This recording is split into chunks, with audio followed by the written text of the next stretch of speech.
between WFUN and New Orleans, and then back to WFUN again. But in between that time, I was the program director of two pirate radio stations in the North Sea in England. I was asked one day by a guy in Miami, "Hey, how would you like to go to England?" And I said, and it was January in Miami, and I said, "What's the weather like?"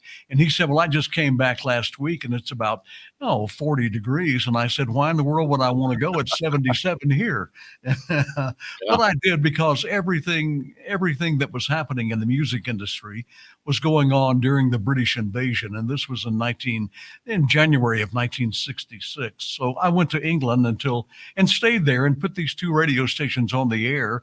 They were major power radio stations, and finally, then the government. I got a chance to travel with the Beatles, and when I came back to England from the Beatle tour, Her Majesty's government said, "We don't really want you over here any longer. As long as you're associated with the pirate radio stations, uh, we want you to get your affairs in order and get out." And I said, "Well, this is where I live." And they said, "But you won't live here if you keep working with the pirates." And I said, "If I don't keep working with the pirates, I won't have any money to live here. And then I'll be a ward of the state. How would you like that?"